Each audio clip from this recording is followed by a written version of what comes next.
And welcome back to Straight Talk Africa from Washington. Once again, it's time to bring in my colleague and social media reporter. Over to you again, Mariama. Well, thanks, Esther. As we mentioned earlier, Fidel Alejandro Castro ruled the Caribbean island of Cuba for 47 years.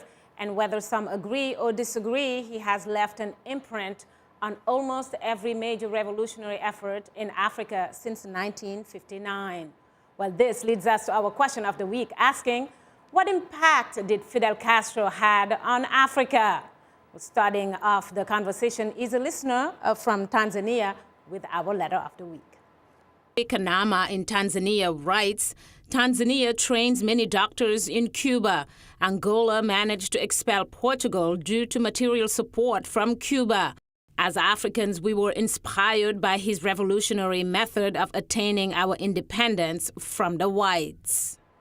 Well, that was Harry Kanama in Tanzania. And before we move on to more of your comments, I'd like to thank everyone for using all our social media platforms to communicate with us. And another reminder that we are tweeting live today. Just use the hashtag VOA Cuba Africa. And if you haven't yet, do follow us at VOA Shaka.